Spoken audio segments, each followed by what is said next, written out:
Selamat pagi adik-adik. Apa kabarnya? Kalau Raya yakin adik-adik semua baik-baik saja di pagi hari ini. Yuk kita mulai impa kita. Jangan lupa adik-adik siapkan kidung ceria, Alkitab, dan persembahannya ya. Nah, untuk membuka peribadahan kita di pagi hari ini, bersama-sama kita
Adik-adik, mari sekarang kita berdoa untuk mengawali ibadah impa kita di pagi hari ini.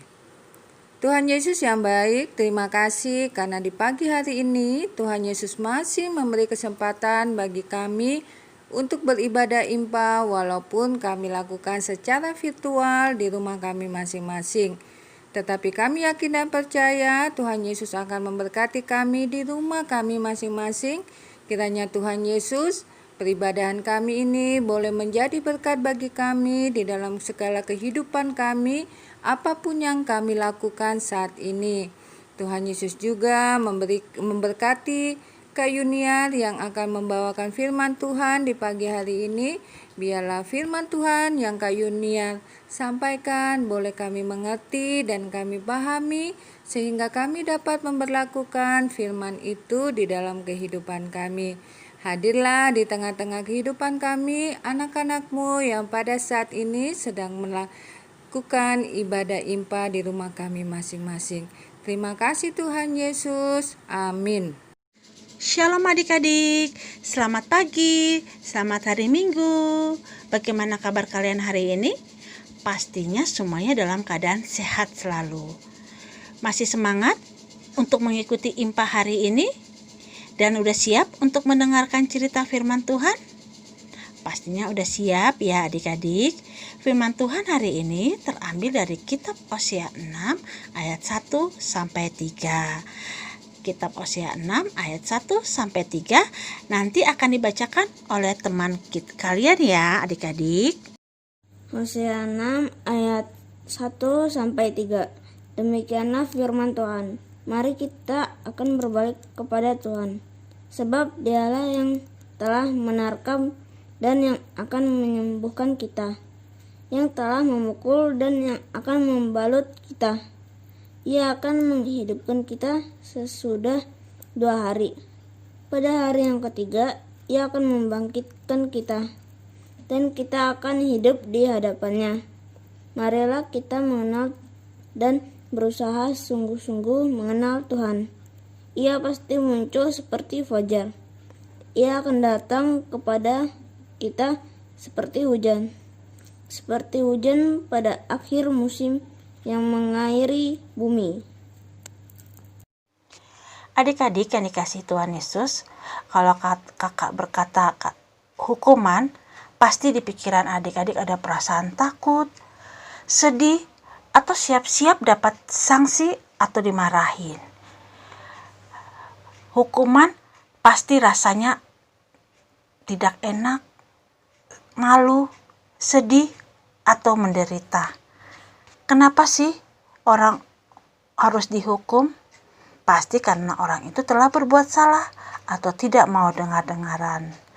Nah, adik-adik, ternyata di Alkitab ada loh kisah tentang hukuman kepada orang-orang yang tidak mau dengar-dengaran, yaitu bangsa Israel Utara. Bangsa Israel dihukum karena mereka berpaling dari Tuhan. Mereka berpaling dengan menyembah allah-allah lain dan melakukan perbuatan-perbuatan yang jahat. Saat dihukum, mereka mulai merasa sedih dan menderita. Namun, ada seorang nabi yang bernama Nabi Hosea. Nabi ini dipakai adik-adik oleh Tuhan untuk mengingatkan bangsa Israel tersebut untuk kembali taat kepada Tuhan. Seperti pada ayat yang ketiga yang berkata, "Marilah kita mengenal Tuhan dan berusaha sungguh-sungguh mengenal Tuhan. Ia pasti muncul seperti fajar, ia akan datang kepada kita seperti hujan pada akhir musim yang mengairi bumi." Nah, dari ayat ini adik-adik, bangsa Israel ingin kembali hidup bahagia. Maka mereka harus sungguh-sungguh mengenal Tuhan, hidup taat dan dengar-dengaran perintah Tuhan. Nah, adik-adik, kita mungkin pernah seperti bangsa Israel, merasa kesulitan karena kenakalan kita sendiri. Contohnya, adik-adik tahu besok mau ujian tapi nggak mau belajar. Adik-adik berpikir, tenang saja, pasti bisa kok mengerjakannya. Atau, besok nyontek aja dari teman. Ternyata ketika adik-adik melakukan sedang ujian, hasilnya adik-adik dapat nilai jelek. Jadi deh dimarahin orang tua. Atau mungkin adik-adik memang mendapat nilai yang bagus, tapi itu hasil yang tidak membanggakan karena adik-adik merasa hasil bukan dari pikiran adik-adik sendiri, tapi hasil dari menyontek. Nah, kalau adik-adik mengandalkan Tuhan dan meminta pertolongan lewat doa, maka adik-adik akan dikasih hikmat. Adik-adik akan jadi mau belajar, dapat kesabaran dan konsentrasi untuk belajar, dan dapat mengerjakan soal-soal tersebut dengan baik. Akhirnya adik-adik dapat kebahagiaan, yaitu adik-adik dapat nilai yang baik dan membanggakan diri adik-adik dan juga orang tua. Karena itu pesan firman Tuhan hari ini adalah, marilah kita sungguh-sungguh mengenal Tuhan, karena Tuhan adalah penolong kita, dengan cara rajin datang ke Impah atau beribadah, rajin membaca Alkitab, rajin berdoa, dan mau melakukan apa yang telah Tuhan firmankan. Terpujilah Tuhan. Tuhan Yesus memberkati adik-adik. Amin.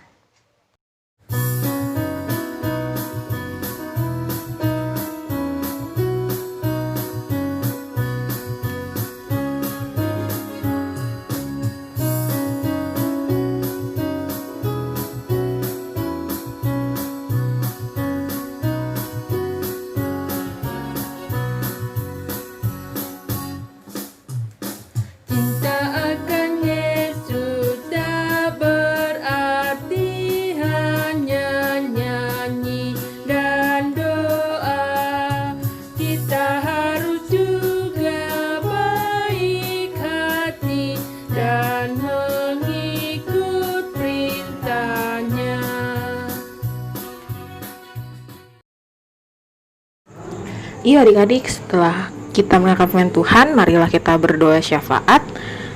Adik-adik boleh lipat tangan, tutup mata, kita berdoa. Tuhan Yesus, terima kasih karena pada pagi hari ini kami sudah mendengarkan firman-Mu ya Tuhan, dan kami sudah selesai Impah ya Tuhan. Tuhan, biarlah Impah yang tadi diceritakan tadi ya bisa kami lakukan ya Tuhan dalam kehidupan kami sehari-hari. Ajarlah kami untuk selalu minta pertolongan-Mu ya Tuhan, dan berkatilah mama papa kami, orang-orang terdekat kami ya Tuhan yang selalu membantu kami. Tuhan, berkatilah mereka, berikanlah mereka kesehatan, keselamatan ya Tuhan, sehingga mereka bisa terus membantu kami ya Tuhan. Tuhan, kami mau berdoa untuk bangsa dan negara kami. Tuhan, berkatilah bangsa Indonesia ini ya Tuhan. Berkati presiden kami, wakil presiden, DPR, menteri, dan seluruh jajarannya Tuhan, agar bisa selalu menjaga bangsa Indonesia ini selalu damai, tentram ya Tuhan, tanpa kurang satu apapun juga. Tuhan, berkatilah juga untuk teman-teman kami yang lagi sakit ya Tuhan. Tuhan berikanlah kesembuhan untuk mereka Tuhan, berikanlah biru-biru kesehatan ya Tuhan untuk mereka, agar mereka bisa beraktivitas kembali ya Tuhan, dan berkatilah kami semuanya Tuhan, berikanlah kami kesehatan ya Tuhan untuk menghadapi virus corona ini ya Tuhan, agar kami bisa selalu sehat ya Tuhan, agar kami bisa selalu beraktivitas ya Tuhan, untuk memuji memuliakan nama-Mu Tuhan. Kami juga mau berdoa untuk gereja kami ya Tuhan, GPIB Gracia Bekasi. Tuhan selalu berkati gereja kami, dari Pak Pendeta, Ibu Pendeta, orang kantor, semua pengurus gereja ya Tuhan. Tuhan berkatilah mereka semua ya Tuhan, dan kekalayan PA ya Tuhan. Tuhan berkatilah, berkati mereka, berikanlah kesehatan, keselamatan, agar mereka bisa terus melayani kami semua ya Tuhan dengan baik dan benar.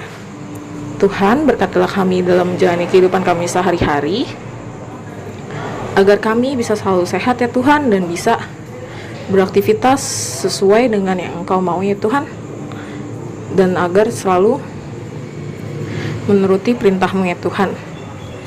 Tuhan, kami mau berdoa juga buat persembahan kami. Tuhan berkatilah persembahan kami agar bisa berguna ya Tuhan untuk gereja kami, bangsa dan negara kami ya Tuhan. Tuhan, inilah doa syafaat kami. Doa yang tidak sempurna ini kami sempurnakan dengan doa Bapa kami. Bapa kami yang ada di surga, dikuduskanlah nama-Mu, datanglah kerajaan-Mu, jadilah kehendak-Mu di bumi seperti di surga. Berikanlah kami pada hari ini makanan kami yang secukupnya, dan ampunilah kami akan kesalahan kami, seperti kami juga mengampuni orang yang bersalah kepada kami. Dan janganlah membawa kami dalam percobaan, tapi lepaskanlah kami daripada yang jahat.